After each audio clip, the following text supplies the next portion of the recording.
días, ¿cómo estamos hoy? Ay. O sea que tuvimos mucha fiesta de los 15 años, ¿verdad? ¿Ah? Mucha fiesta. Consuelo, ¿cómo estás? Bien, pastor. Muy bien, así me gusta. Qué bueno verte. Bueno, vamos a buscar en nuestras Biblias el libro de Marcos o Juan Marcos, el que yo pienso, o sea, según las investigaciones que he hecho, no todos tienen que creerlo, pero que él es el hijo de Simón Pedro. Pero bueno, vamos a buscar Marcos capítulo 11, Marcos 11.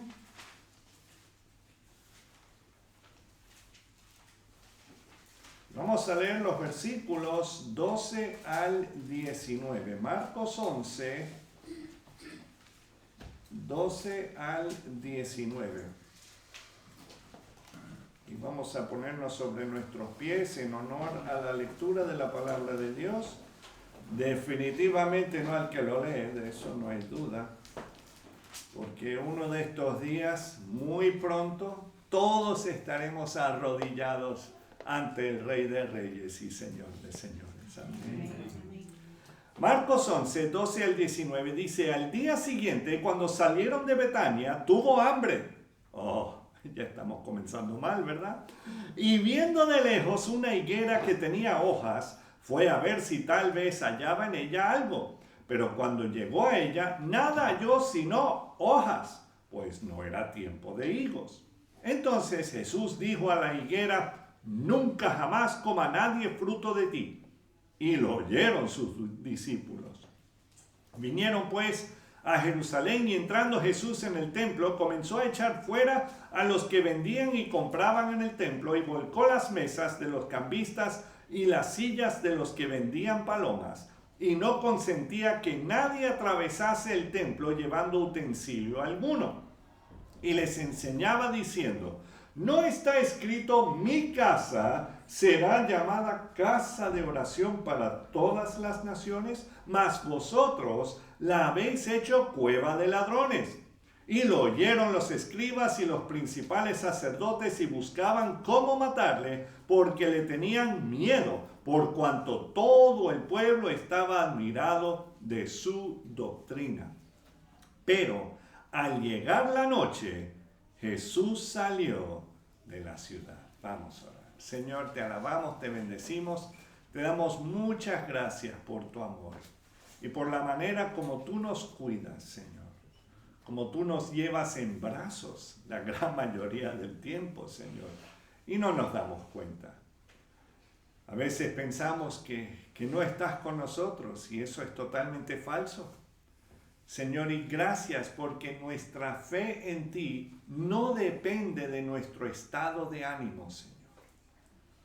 Porque sería nuestra fe como una montaña rusa, para arriba, para abajo, por los lados, por todos lados.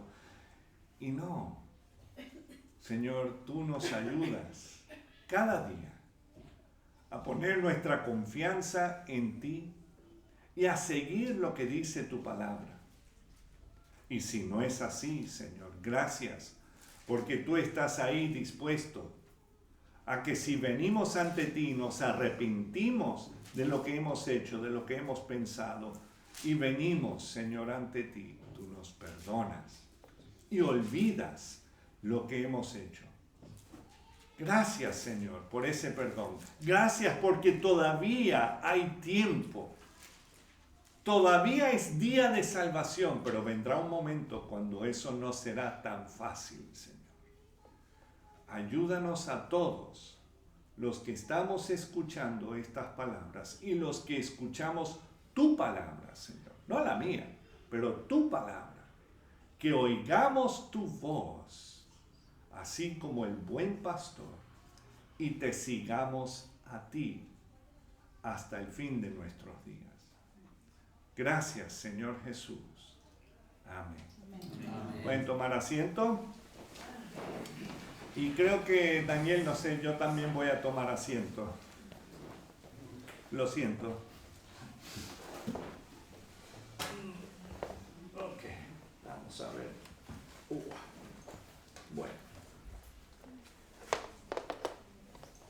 Muy bien.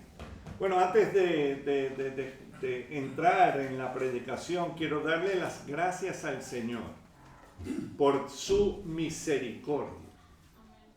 Y dirán, ajá, sí, ha tenido misericordia de miles de personas allá en Valencia. Ha tenido misericordia, y tú dirás, pero todo ese desastre. No, él pudo, si él hubiese querido, él pudo haber arrasado con todos nosotros. Pero tuvo misericordia. ¿Qué fue lo que él le prometió a Noé y a sus hijos? Que nunca jamás iba a destruir a toda la tierra con agua. Entonces, después de esa tormenta, después de ese desastre, yo no estaba ahí, pero supongo que haya salido en algún lugar un arco iris. ¿O no? Me imagino que muchos ni lo notaron, porque estaban mirando todo lo que había pasado, y ojo, yo entiendo. Y en vez de alabar al Señor por su protección y por su cuidado, levantaron el puño ante Él. Y eso pasa, o sea, así es el corazón del hombre. Okay. Así es el corazón del hombre. Tendemos a levantar el puño ante el Señor, aun cuando Él nos ha cuidado la vida. Y yo sé que es difícil pensarlo, lo sé, pero tenemos que recordar estas cosas, que Él es Dios y no nosotros. Él sabe quién le sigue y quién no. Él le ha dado suficiente tiempo y nadie tiene excusa de no seguirlo. Nadie tiene excusa de no seguirlo. Ahora es decisión de cada quien si va a seguirlo o no.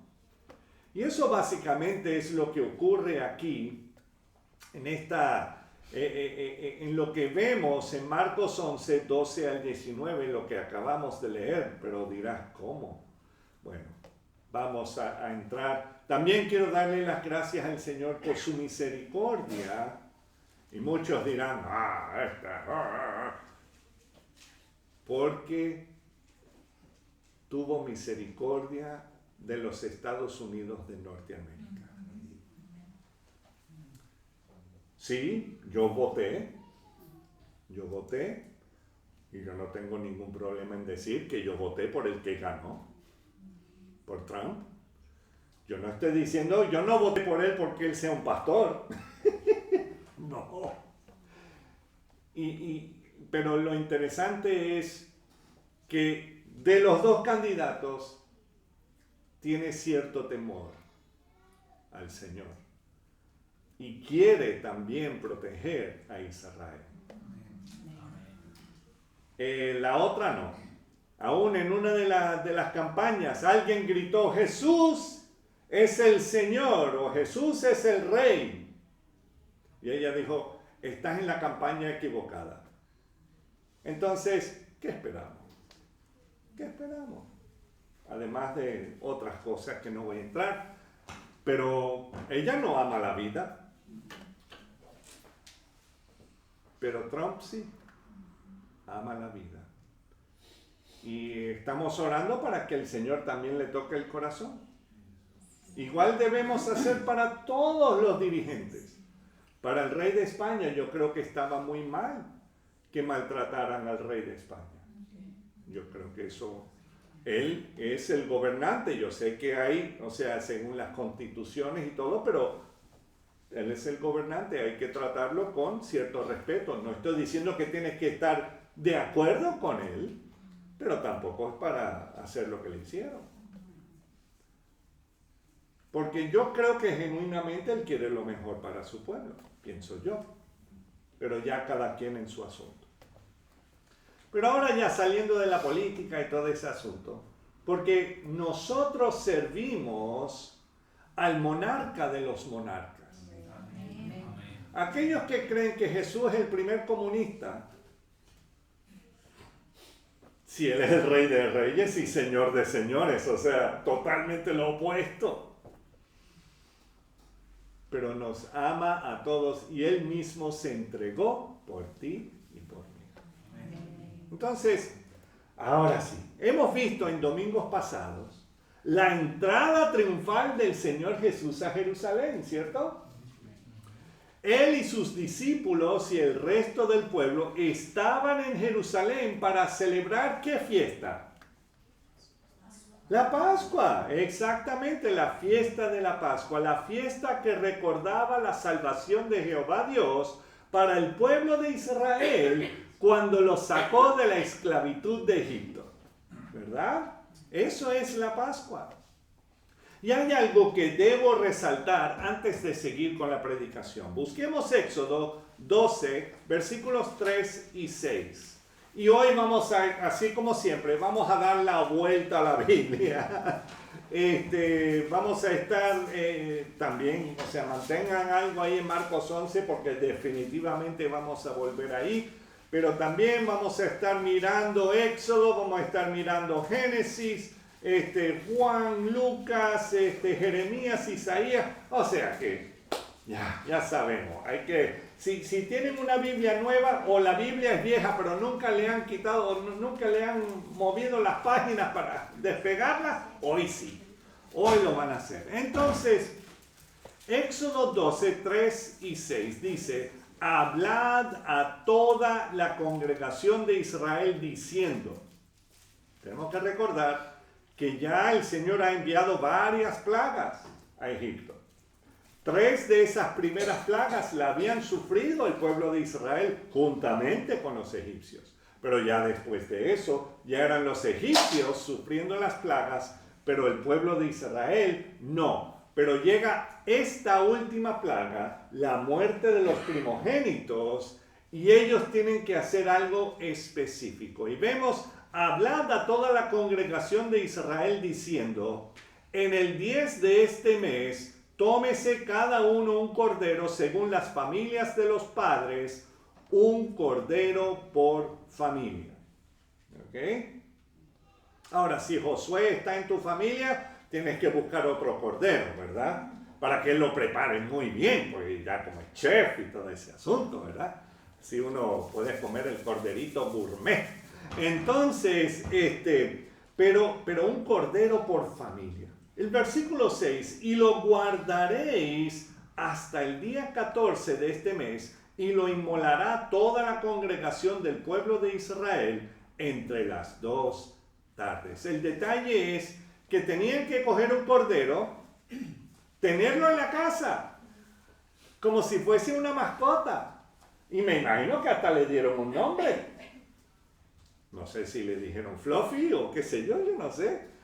Pero ahí estaba el corderito dando vueltas y tumbo y los niños jugando. ¡Ay, qué lindo! Yeah. Y después...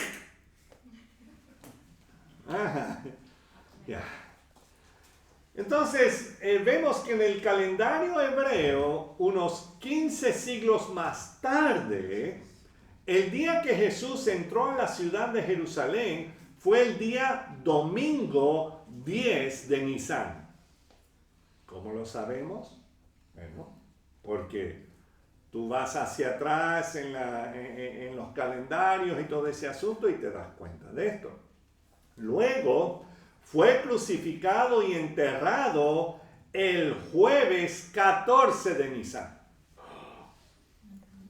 ¡Qué blasfemia! Tiene que ser el viernes. No, porque si tú cuentas de viernes hasta domingo por la mañana, no cuadra 3 días como tú quieras ponerlo. No hay forma. ¿Verdad?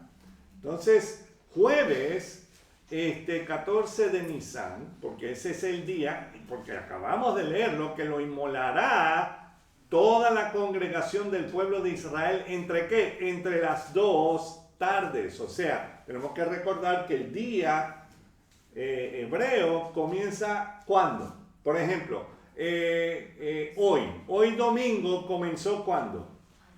Ayer. Ya estoy confundiendo a todo el mundo. Pero ayer por la tarde, al caer el sol, es cuando comienza el día. Y va hasta la tarde de hoy.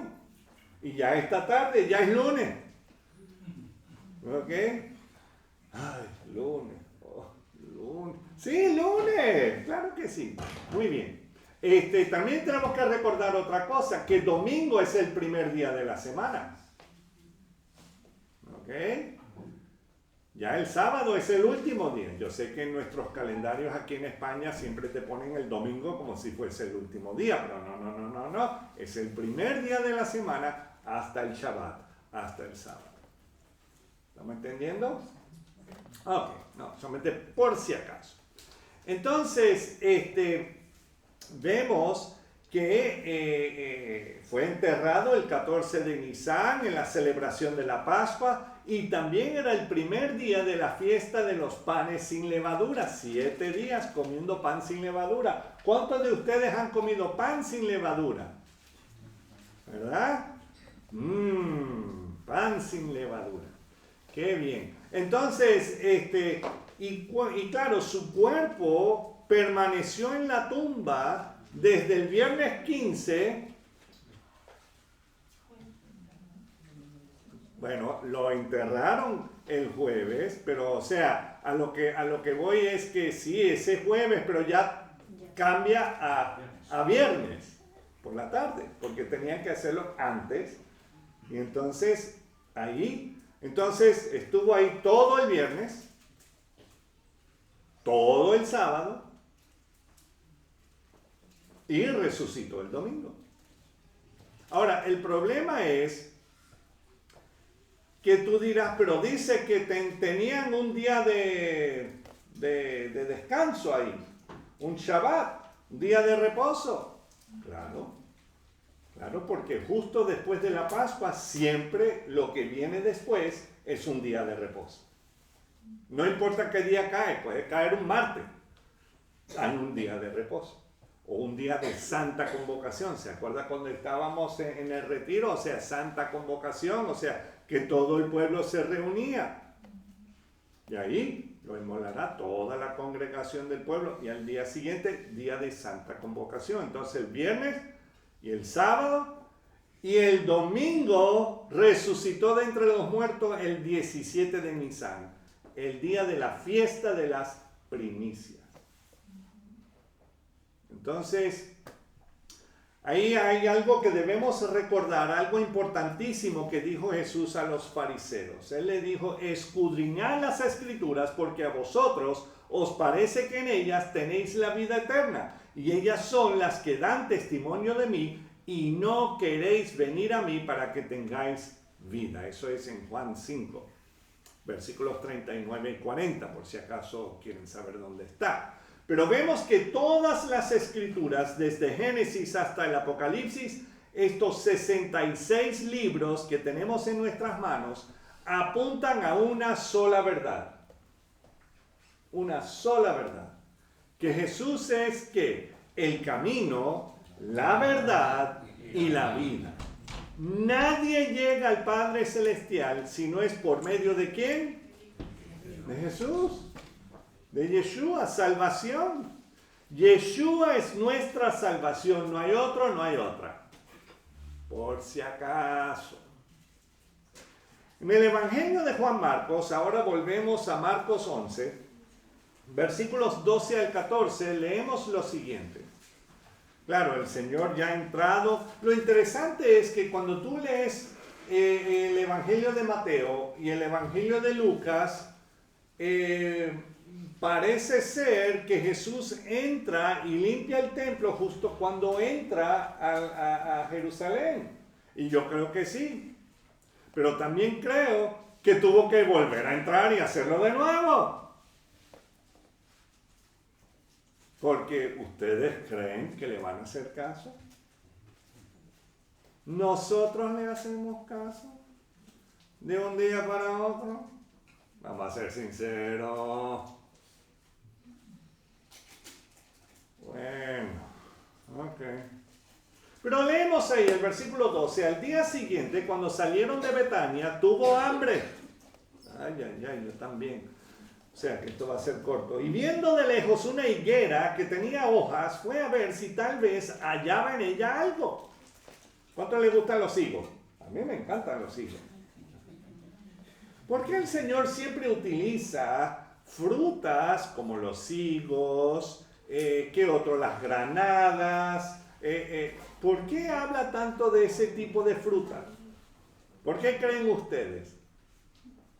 ¿Por qué no habla de la manzana? Ah, eso fue lo que tomó Adán y Eva. No, no nos dice eso. ¿Por qué? ¿Ustedes han abierto un higo por dentro? ¿Qué tiene? Muchas semillitas. Da mucho fruto. ¿Y la granada? ¿Ustedes han abierto una granada? Ajá. ¿Y? Muchas pepitas también, ¿verdad? Él no habla que tu vida sea como un aguacate, ¿verdad? Un semillón así.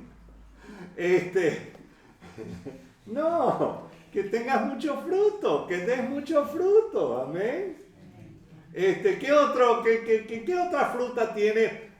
Tenemos en Latinoamérica, tenemos algo que tiene mucha fruta, ¿qué es? La maracuyá, ¿verdad? Ese también tenemos. O sea, que tu vida sea como una maracuyá. La guanábana. Bueno, sí, la guanábana es un poco peligroso para mí, pero bueno. Entonces, ahí me sale guanábana.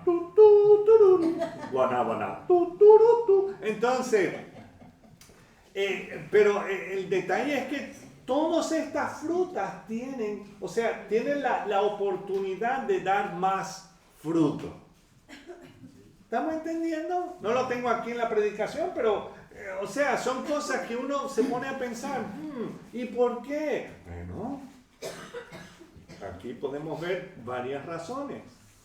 Entonces vemos que viendo de lejos una higuera que tenía hojas, fue a ver si tal vez hallaba en ella algo, pero cuando llegó a ella nada halló sino hojas, pues no era tiempo de higos. Bueno, no era tiempo. Pero el Señor tenía hambre. Versículo 14. Entonces Jesús dijo a la higuera, nunca jamás coma nadie fruto de ti. En vez de decir que aparezcan los higos. ¿Verdad? No. Sino que le dijo totalmente lo opuesto. Y lo oyeron sus discípulos. Lo dijo a propósito. A veces yo digo ciertas cosas, claro, no también cuando estoy en YouTube, ¿por qué no? Digo ciertas cosas para causar un poco de curiosidad o asombro o que la gente se ponga las pilas. No porque yo tengo todas las respuestas, porque no, porque el Señor me ha estado hablando a mí, a mi vida, que yo necesito eso también. ¿Estamos entendiendo? Entonces, vemos aquí que Jesús el Creador, sabiendo que no era la temporada temprana ni tardía, porque tienen dos temporadas, es bien interesante, de los higos, condenó al árbol por no tener fruto.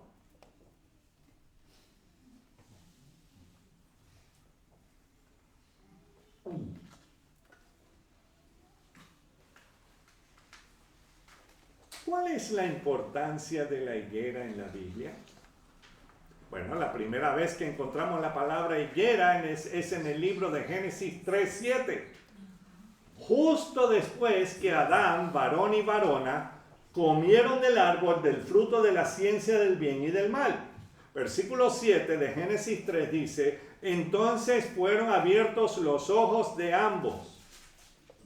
Ojo, no es que no habían visto que estaban desnudos antes, pero para ellos no era una condición de vergüenza ni nada, porque no tenían vergüenza, eran puros.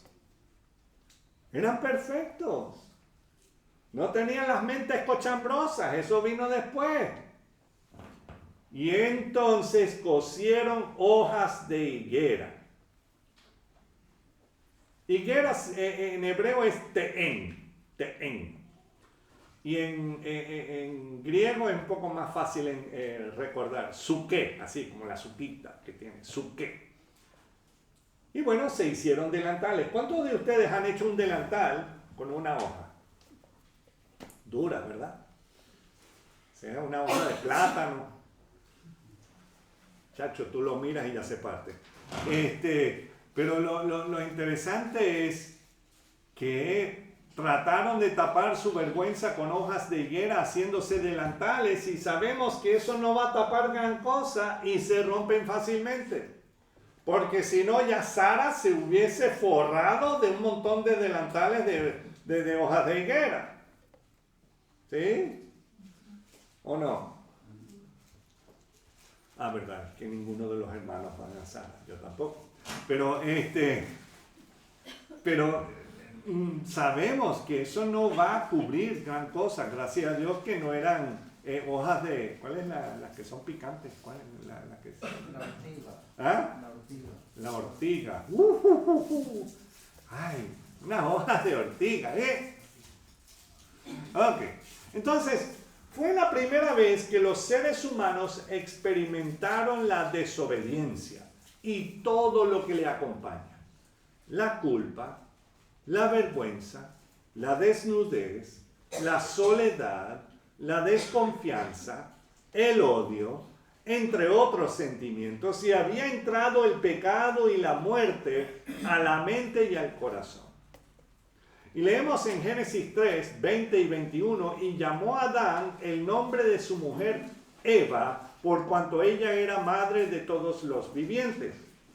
Tenemos que recordar que antes del pecado, Adán estaba tan emocionado con su esposa llamándola varona.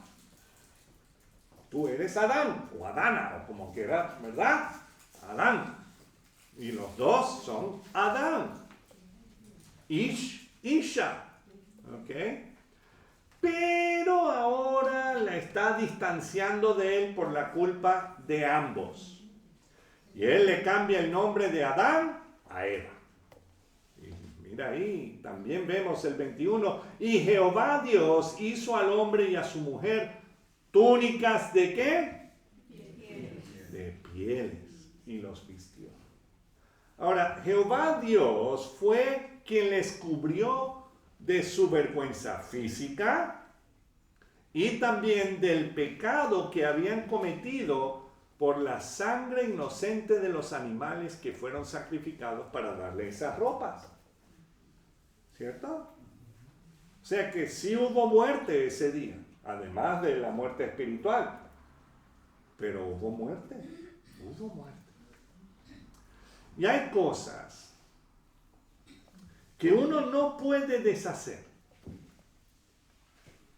Una de las cosas que, claro, tenemos una cierta lucha amistosa en la casa es que yo tiendo a tomar la pasta dental por el centro y se va chorreando por ahí y claro, ya Mercedes me dice no, tienes que ir desde abajo e ir empujándolo hacia arriba.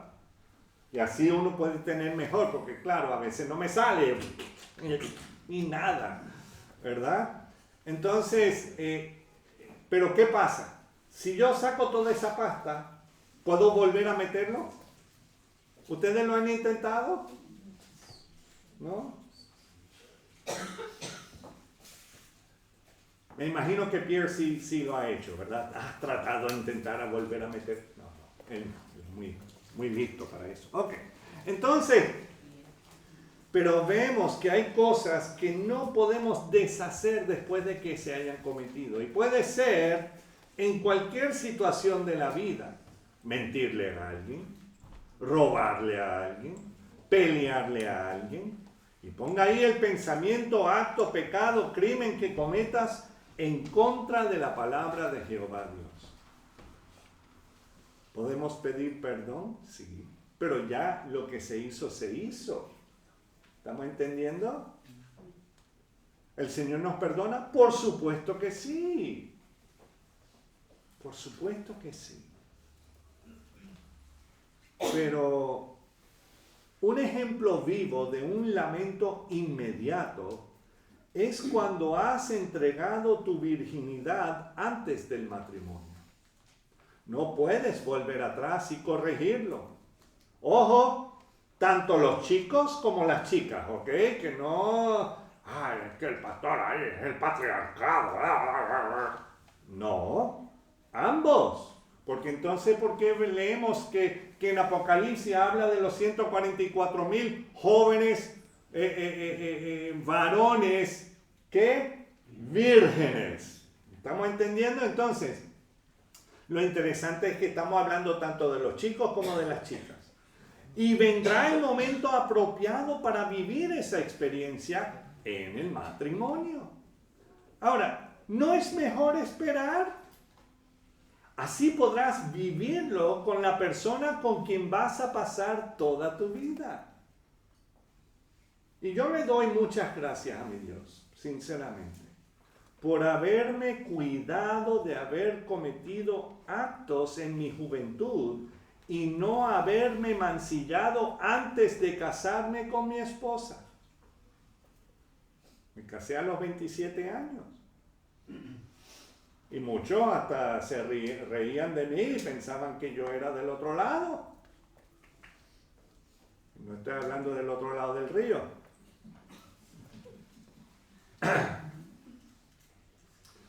Y aparecieron momentos cuando fui tentado, pero así como soy hijo del Dios vivo, yo quiero agradar a mi Dios primeramente y no a mi carne. Y tengo buenos ejemplos a seguir en la Biblia, como a José en Egipto. Además, a José en Nazaret. Y tantos más. ¿Y cuántas personas no me han dicho, debí haber esperado? Y otras personas me han dicho que se sienten vacíos y que ya no tienen nada nuevo que compartir con la persona amada.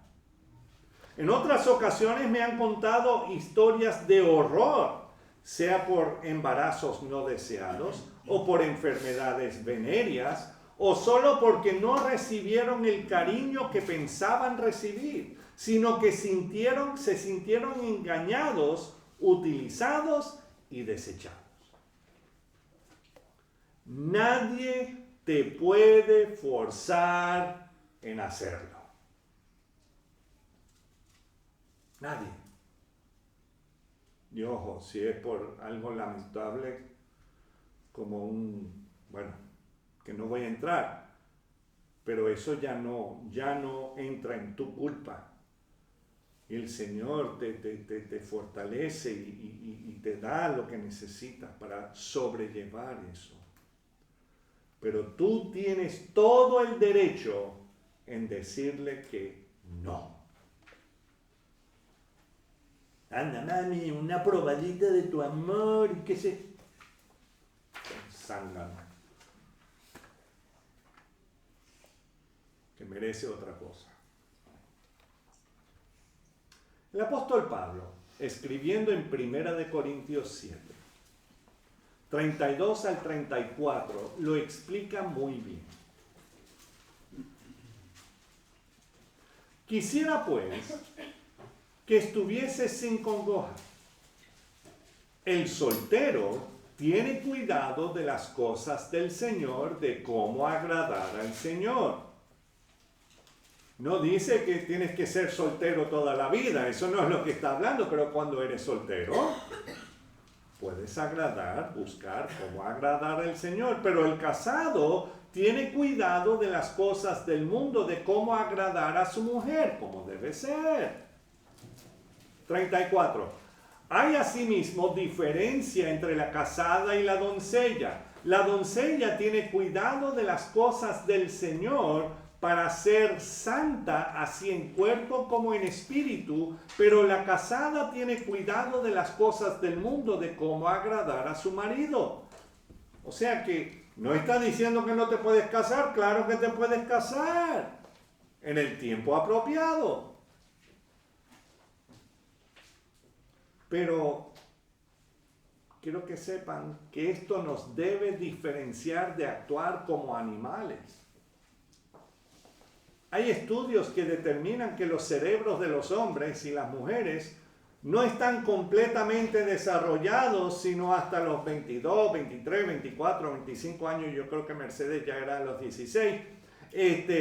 Y por ende hay ciertas decisiones que tomamos que no estamos totalmente preparados para tomarlas. Entre las cuales, ¿con quién me voy a casar? Y aquí, por supuesto, no estoy hablando de esa decisión de querer seguir y servir al Señor. ¿Qué es lo que dice el Señor? Que seamos como ¿qué? Como niños, que lo busquemos. Amén. Y debemos recordar siempre. ¿Cuánto? Si somos creyentes en Cristo Jesús, que nuestros cuerpos ya no son nuestros. ¿Somos qué?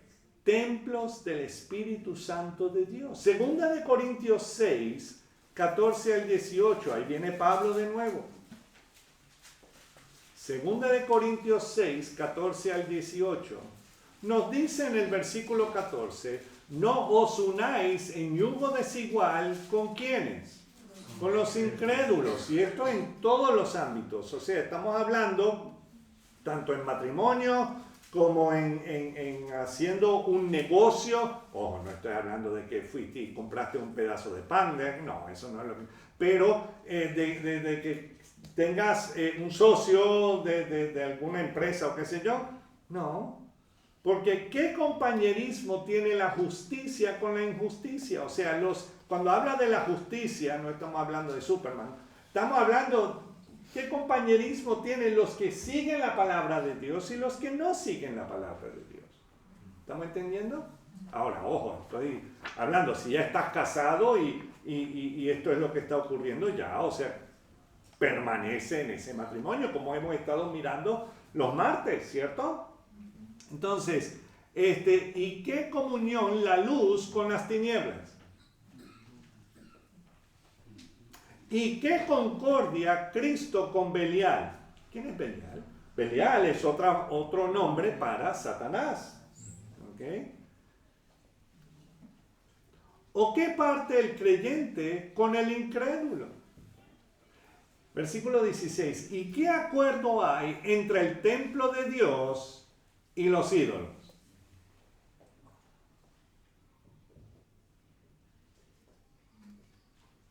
Porque vosotros, ¿quiénes? Nosotros, o sea, todos nosotros que hemos creído en el Señor, sois el templo del Dios viviente. Como Dios dijo, habitaré y andaré entre ellos y seré su Dios y ellos serán mi pueblo. Por lo cual, salid de en medio de ellos y apartaos, dice el Señor, y no toquéis lo inmundo, y yo os recibiré y seré para vosotros por padre, y vosotros me seréis hijos e hijas. ¿Dice quién? El Señor Todopoderoso, que en hebreo sería el Shaddai, Adonai el Shaddai. Y cada uno de estos versículos, el Padre nos dicta.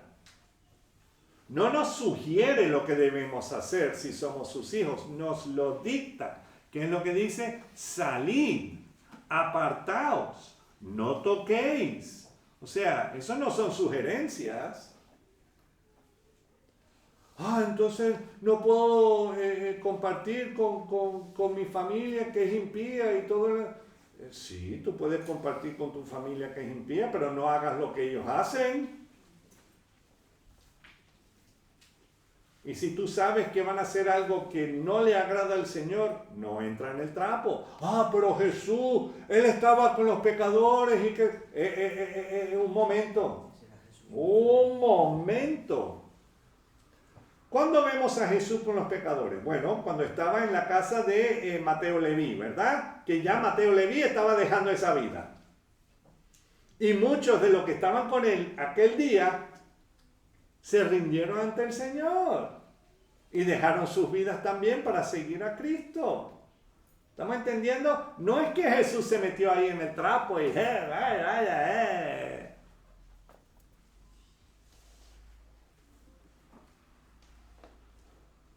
Ya veo que están abriendo la puerta.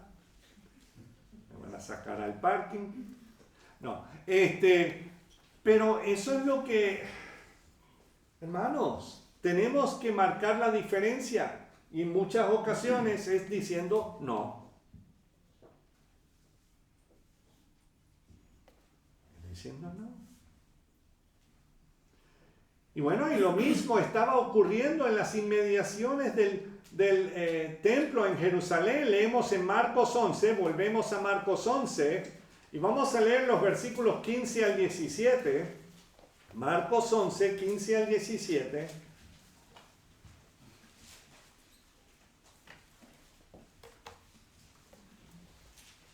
Y vemos que claro, ya Jesús había dicho algo a la higuera y ahora van a entrar al templo. Vinieron pues a Jerusalén y entrando Jesús en el templo comenzó a echar fuera a los que vendían y compraban en el templo. Yo creo que lo estaba haciendo de nuevo. Yo puedo estar equivocado, pero conociendo cómo somos los seres humanos.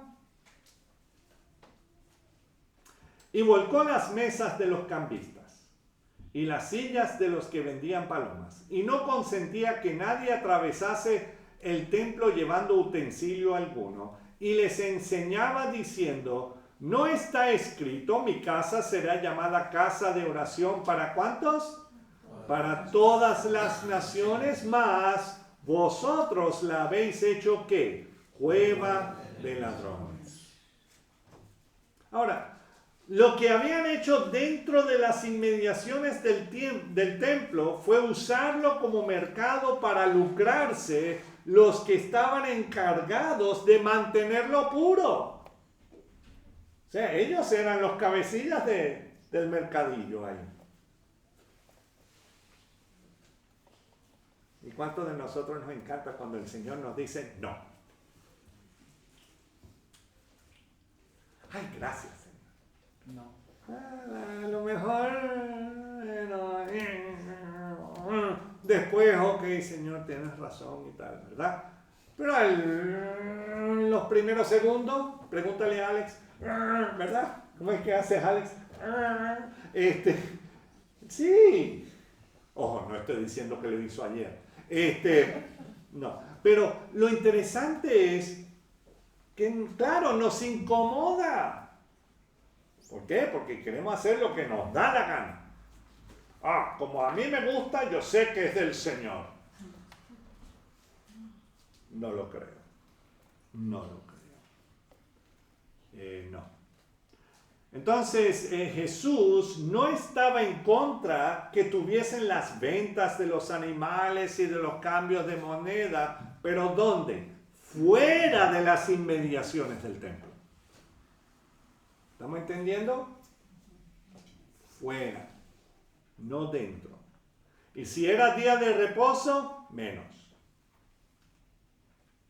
Y esto, por supuesto, atrajo la atención de los principales sacerdotes, en específico la familia de Anás y su yerno Caifás. Versículo 18 de Marcos 11. Y lo oyeron los escribas y los principales sacerdotes y buscaban cómo matarle porque le tenían miedo. Por cuanto todo el pueblo estaba admirado de ¿qué? De su doctrina. Pero al llegar la noche, Jesús salió de la ciudad y volvió a Betania. ¿A estar con quiénes? Que era Aní. Aní eran los humildes, ¿verdad? Casa de humildes. Regresó a la casa de humildes. Entonces, podemos ver que los que debieron estar maravillados y admirados de Yeshua, Emanuel, Dios con nosotros, los religiosos, buscaban la manera de eliminarlo. Y por esta razón es importante notar una cosa, que ellos le tenían ¿qué? Miedo. Le tenían miedo. ¿Tus compañeros de trabajo te tienen miedo?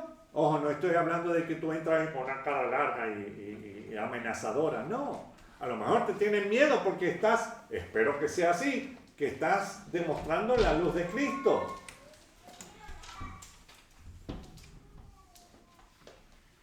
¿Amén o no? Estaba un poco flojo, pero bueno, ok. Entonces, no, o sea, tenemos que mostrar la luz, porque la luz no puede estar con las tinieblas. O nosotros somos más tinieblas que los propios de tinieblas.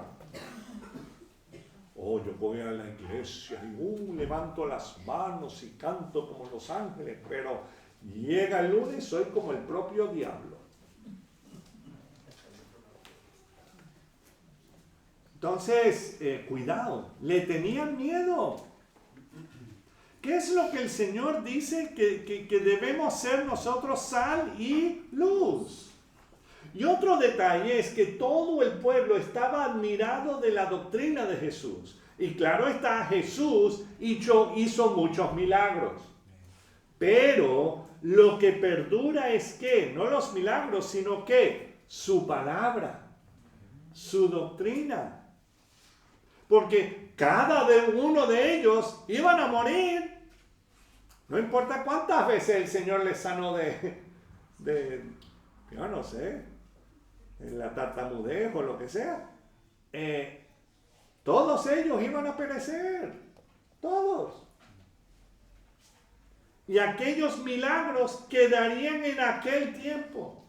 La única forma que sabemos que esos milagros ocurrieron fue como Juan lo describe.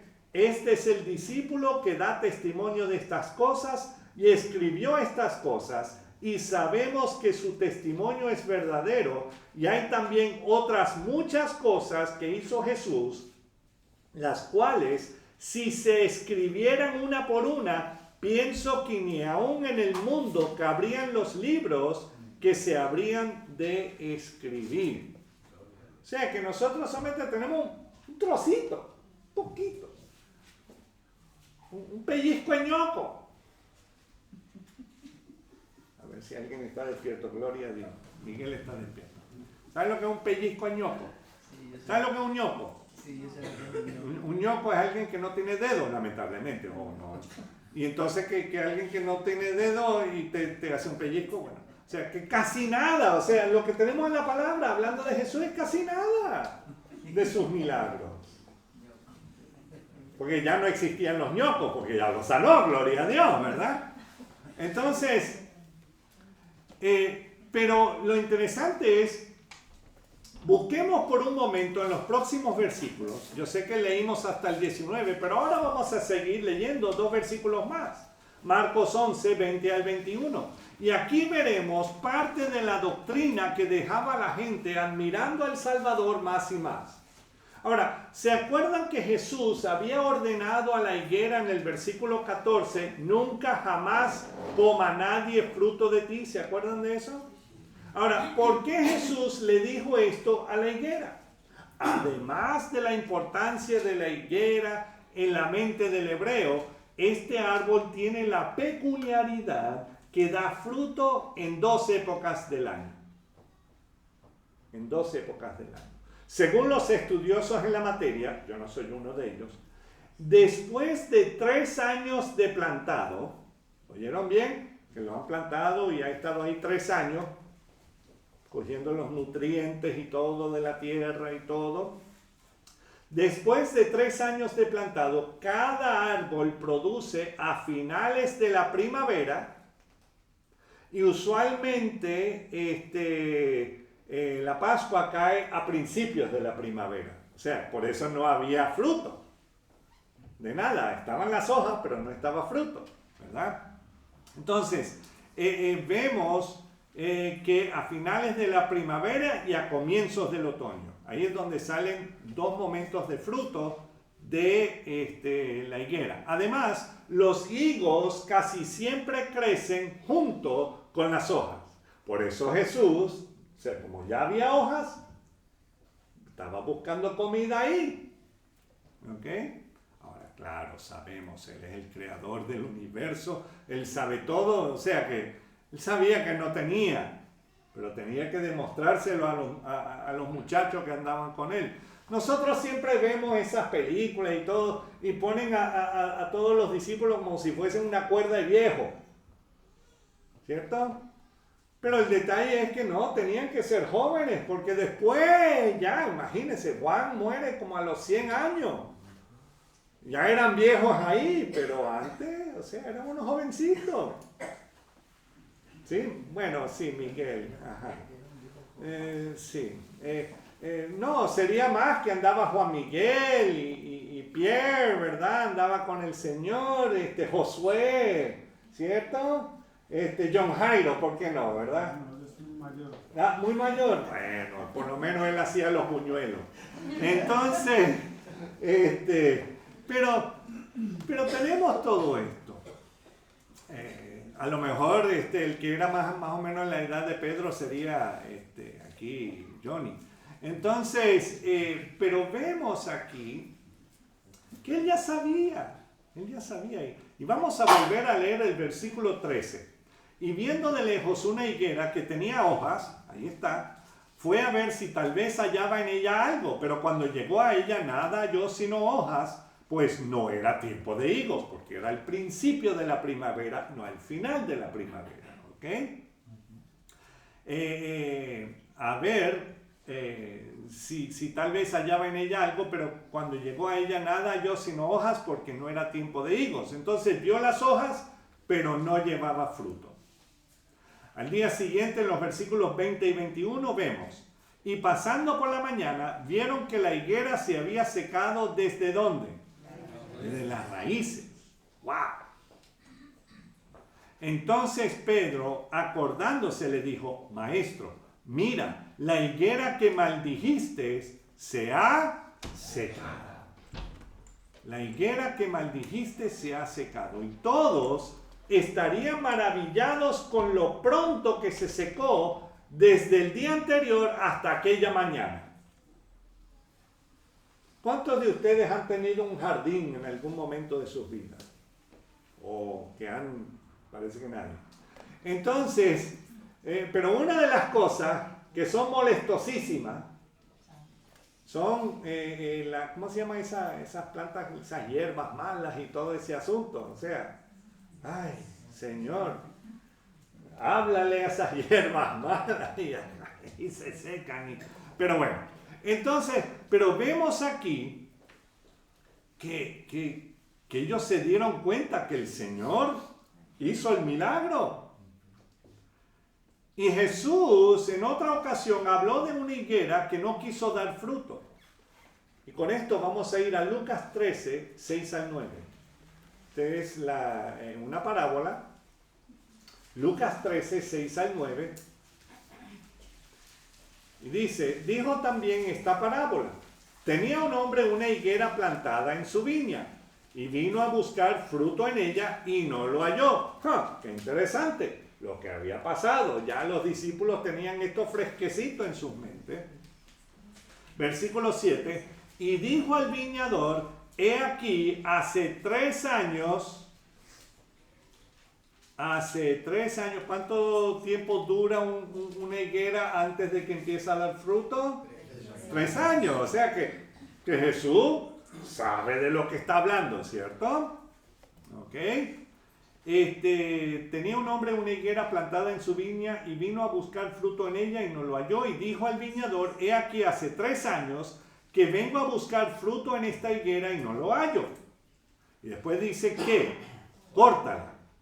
¿Para qué inutiliza también la tierra? O sea, claro, se entiende eso. O sea, si ese árbol no está dando fruto y qué sé yo, y está chupando también todos los nutrientes que debe ir a las otras plantas y qué sé yo, claro, hay que cortarlo y poner uno nuevo. ¿Estamos de acuerdo? ¿O estoy siendo muy rough? No. Hermanos, hay una mentira que anda por ahí diciendo que las plantas están vivas y que sí, hay vida porque el Señor es el dador de la vida, pero no es que están vivas y tienen sentimientos y tienen... Eso ya es brujería. Que no se crean esas mentiras y lo están enseñando a los niños en los coles. Por favor. Por eso el Señor no tiene ningún problema en decirle ya, córtalo. Porque está hecho para el ser humano. Está hecho las plantas para los animales. No los animales para las plantas. Y hoy día, bueno, tantas cosas. Mejor sigo aquí. Entonces, pero estamos entendiendo que el Señor está viendo esto y Jesús había empezado su ministerio alrededor de 3 años antes de este acontecimiento. Y el pueblo todavía no estaba dando el fruto de arrepentimiento deseado. Versículo 8. Él entonces respondiendo le dijo, Señor, déjala todavía este año hasta que yo cabe alrededor de ella y la abone. Gracias a Dios que tenemos el Espíritu Santo, que nos ayuda a entender estas cosas. Pero si yo lo estoy leyendo así por leerlo, es igual, me dejó en la misma. Pero a Jesús le faltaba todavía morir, ser sepultado. ¿Estamos entendiendo? Y resucitar al tercer día. Para darle vida a todos estos muertos. A todo el pueblo que lo había rechazado, que él solamente había comenzado su ministerio y solamente dio 3 años y pico. Y fue cuando él muere, es sepultado, para que lo abone. Yo sé que es muy figurativo y qué sé yo, pero eso es lo que estaba pasando. Y mira el 9. Y si diere fruto, ¿qué? Bien. Y si no, la cortarás después. Ahora, sabemos que después de la muerte, sepultura, resurrección y los comienzos del ministerio de los apóstoles, siendo guiados por el Espíritu Santo de Dios, no trajo arrepentimiento al pueblo como nación. Sí, a varias personas, a muchas personas, sí, pero no a todo el pueblo. Definitiva, sí, aún algunos sacerdotes, sí, recibieron al Señor y empezaron a seguirlo, lo leemos en los Hechos. Pero vemos que 40 años más tarde, los romanos destruyeron el templo y a la ciudad de Jerusalén. ¿Por qué? Porque ya el templo en ese momento y los que estaban encargados del templo estaban secos. No había vida. No habían percatado de que el Rey de Reyes y Señor de Señores estaba entre ellos, que cuando Él muere, ¿qué fue lo que pasó con el templo? Dentro del templo se rasgó el velo de arriba abajo y ahí empezó el acceso directo porque ya Jesús era ese sacrificio perfecto. Una vez y para siempre. Jesús les había advertido a los fariseos mucho antes que no deberían pensar arrogantemente que ellos no podrían ser desterrados como en los días de Jeremías. Leemos en Lucas 3, versículos 8 y 9. Lucas 3, 8 y 9 dice, haced pues frutos dignos de arrepentimiento y no comencéis a decir dentro de vosotros mismos, tenemos a Abraham por padre, porque os digo que Dios puede levantar hijos a Abraham aún de estas piedras. Y ya también el hacha está puesta a la raíz de los árboles, por tanto, todo árbol que no da buen fruto, que se corta y se echa en el fuego. O sea que ya Jesús ya se lo estaba diciendo. Y acabamos de leer que Jesús había ido a limpiar el templo y les dijo que habían hecho del templo una ¿qué? Una cueva de ladrones. Y Jehová Dios les advirtió a los antepasados de ellos lo mismo. ¿Dónde? En Jeremías 7, 8 al 11. He aquí, vosotros confiáis en palabras de mentira que no aprovechan. Porque ellos estaban pensando que el templo mismo era lo que los iba a salvar, ese edificio. Y no es así. Y el 9, hurtando, matando, adulterando, jurando en falso, e incensando a Baal, o sea, dioses falsos, y andando tras dioses extraños que no conocisteis. Versículo 10 de Jeremías 7. Vendréis y os pondréis delante de mí en esta casa sobre la cual es invocada mi nombre y diréis, librados somos para seguir haciendo todas estas abominaciones. Oh, sí, yo vengo, el Señor me perdona y así puedo seguir a pecar. Eso es básicamente lo que está pasando aquí. ¿Y qué dice en el versículo 11? Es que cueva de ladrones delante de vuestros ojos esta casa sobre la cual es invocado mi nombre. O sea que vuelve a pasar. He aquí que también yo lo veo, dice Jehová. Ellos pensaban que la religiosidad los iba a salvar. Y voy rápido porque sé que estoy tarde y perdonen, porque a mí me está dando exactamente lo que le dio a Jesús en el primer versículo que leímos hoy. Me está dando hambre. Pero unos 700 años antes del nacimiento de Jesús, encontramos al profeta Isaías profetizando acerca de la manera que Jehová iba a proclamar su palabra de salvación a todo el planeta. Está ahí en Isaías, imagínense, haciendo alusión a lo que vendría a ser la combinación de los judíos y los gentiles reunidos en su iglesia, en su congregación. Isaías 56. Vamos a leer los versículos 1 al 8. Isaías 56. Está entre el 55 y el 57. Versículo 1 al 8, podemos notar que Jehová Dios no está viendo si uno marca tarjeta al asistir a los cultos. Oh, con esto no estoy diciendo que no vengan. Oh, el pastor dijo que no importa. No, eso no fue lo que dije.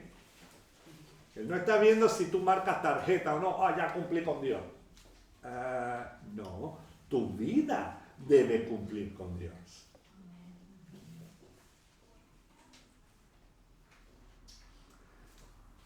Entonces, no es solamente marcar tarjeta a los cultos, es mucho más que eso. Es leer su palabra y vivir su palabra. Versículo 1. Así dijo Jehová, guardad derecho y haced justicia. Porque, ¿qué dice? Cercana está, ¿qué? Mi salvación para venir. Y lo interesante es que dice, porque cercana está mi Yeshua. En griego, soterion, que eso es el Salvador, salvación. Dice, y mi justicia para manifestarse. O sea, esto es 700 años antes de que viene el Señor. ¿Qué dice el versículo 2? Bienaventurado, contento, feliz. El hombre que hace esto. ¿Que hace qué? Que guarda la palabra. Que lo pone en su vida, en su corazón y lo vive, ¿verdad? Y el Hijo de Hombre que lo abraza, que guarda el día de ¿qué? De reposo para no profanarlo. Y que guarda su mano de hacer ¿qué?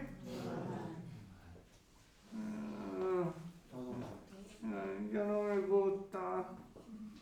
No me gusta. Cuando yo era niño yo quería pegarle a mi hermano. No. De guardar tu mano de hacer todo mal. sea, también tus pies, también, o sea, todo, tus ojos, tus oídos, tu nariz, tu boca, o sea, de guardar, de hacer todo mal. Y vemos nuevamente al Señor proclamando la salvación por medio del Hijo del Hombre. Los versículos 3 al 5 se centran en los extranjeros y a los eunucos. Dos clases de personas que no fueron permitidas a entrar al ni tampoco servir en el templo. Y estoy hablando, cuando habla de eunuco, también está hablando de personas que eran hebreas. No podían entrar. No podían entrar, mucho menos servir. Jehová Dios les dará la oportunidad de servirle a él, versículo 3. Y el extranjero que sigue a Jehová no hable diciendo, me apartará totalmente Jehová de su pueblo. Ni dígale eunuco, he aquí yo soy ¿qué? Árbol seco. Qué interesante. Hemos estado hablando de un árbol seco, ¿cierto? ¿Y ustedes creen que esto es pura coincidencia?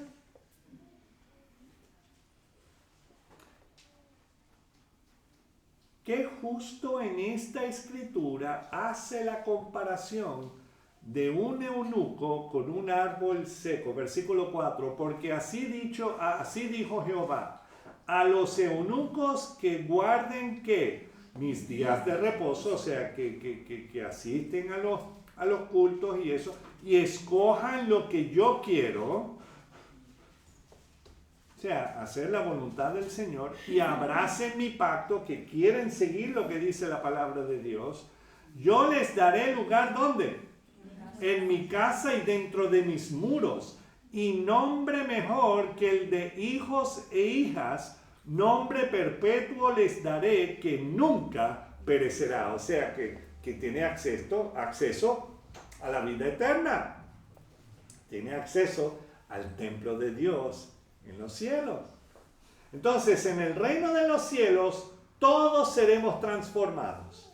Y ahí los que no podían entrar en el templo de Dios en la tierra, Jehová mismo les dará lugar dentro de su casa. Eso es tanto los eunucos como los...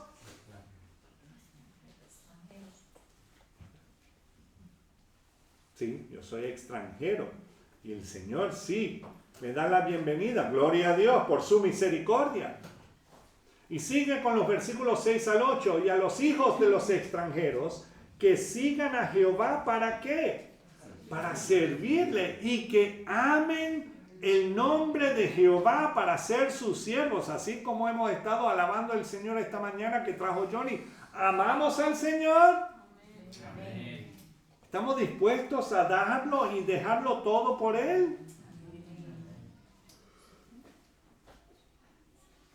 Yo sé que muchos estamos diciendo amén para que ya termine la predicación, pastor. Pero no me malinterpreten tampoco. Sí, amén. Y que amen el nombre de Jehová para ser sus siervos a todos los que guarden el día de reposo para no profanarlo y abracen mi pacto. Y vimos en Lucas que Jesús les había dicho a los fariseos que levantaría hijos a Abraham de las piedras. Mira el versículo 7. Yo los llevaré a mi santo monte y los recrearé en mi casa de oración. Sus holocaustos y sus sacrificios serán ¿qué? Aceptos sobre mi altar, porque mi casa será llamada ¿qué? Casa de oración para todos los pueblos. Qué interesante. Que eso es exactamente lo que acabamos de ver en Marcos. Tanto lo del árbol seco, como también de que su casa es casa de oración para todos los pueblos. Versículo 8. Dice Jehová el Señor, el que reúne a los dispersos de Israel, aún juntaré sobre él a sus congregados. En otras palabras, vendrá el momento cuando el Señor va a traer a todo el pueblo de Israel junto y todo el pueblo lo va a servir de todo corazón. Y todos, tanto a judíos como a gentiles, Jehová el Señor los llevará a todos a su santo monte, a su casa de oración. Y hemos visto cuáles son los requisitos para poder entrar y permanecer dentro de su casa de oración. Y es de seguir su palabra, ¿verdad? Y amar al Señor de todo corazón. Amén. Y debemos leer la palabra de Dios y seguirla. Debemos guardar el día de reposo. En otras palabras, en el día que la gran mayoría podemos reunirnos para alabar y adorar a nuestro Rey y Señor. Sabemos que nos encantaría hacerlo los sábados, pero para muchos es prohibitivo por razones obvias de trabajo y otras cosas. Aquí en España, el día que uno puede hacerlo con más audiencia y lo podemos hacer con mejor tiempo, es los domingos, y así es. Y sabemos, según Pablo en Colosenses 2, 16 y 17, por tanto, nadie os juzgue en comida o en bebida, o en cuanto a días de fiesta, luna nueva o días de reposo, todo lo cual es sombra de lo que ha de venir, pero el cuerpo es de Cristo. El cuerpo es de Cristo. El cuerpo es el templo del Espíritu Santo de Dios, ¿cierto? Además del cuerpo, o sea, estamos hablando de todos, es el cuerpo de Cristo, pero cada cuerpo también le pertenece a Cristo, los que hemos entregado nuestras vidas a Él. Punto.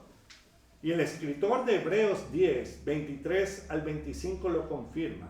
Mantengámonos firmes sin fluctuar la profesión de nuestra esperanza, porque fiel es el que prometió, y considerémonos unos a otros para estimularnos al amor y a las buenas obras. Debemos estar por lo menos diciendo un WhatsApp, hermano, estoy orando por ti. Punto. Gloria a Dios. ¿Alguien sabe que existo? Sí, y necesitamos animarnos los unos a los otros. Y el 25, no dejando de congregarnos como algunos tienen por costumbre, sino exhortándonos, y tanto más cuanto veis que aquel día se acerca. Hermanos, el día del Señor se acerca. Amén. Pronto viene, pronto viene. Entonces, termino con estas palabras. Todo lo que hemos leído del Señor es: hay que permanecer fieles a Él y dar mucho fruto. Dar mucho fruto. Y eso es algo que solamente viene de Él. Y Él nos da esa fortaleza para hacerlo. Pero tenemos que, cuando viene la tentación o asoma, tú dices, no. ¿Es difícil decir la palabra no? A veces sí. Y gracias a Dios que así como en hebreo, no. Pero hay otros idiomas que la palabra es un poco más larga. Pero no. Tenemos que aprender a decir no, especialmente cuando va en contra de lo que el Señor ya ha hecho por nosotros. Creo que hasta aquí nos ha traído el barco. Vamos a orar. Señor, te alabamos. Y te damos las gracias, Señor, porque aun cuando tú estuviste entre nosotros, tú fuiste tentado en todo, mas no pecaste. Tú sabes lo que es ser tentado. Tú sabes lo que es dolor físico, lo que es también dolor emocional. Tú sabes todas estas cosas. Tú mismo lo has experimentado. Y posiblemente en formas aún mayores que nosotros.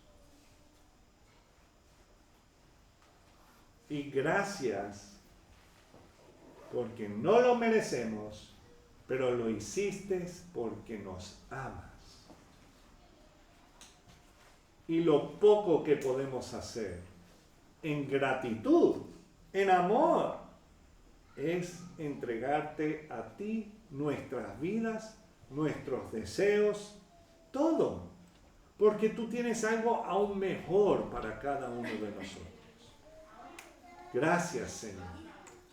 Que seas tú, Señor, fortaleciendo a mis hermanos a seguir hacia adelante. A los jóvenes, Señor, que seas tú fortaleciéndolos cuando hay en exámenes y aún en las relaciones que tienen con sus compañeros de clases y todo eso, Señor, te pedimos que seas tú fortaleciéndoles y que no se dejen engañar por las tonterías de este mundo.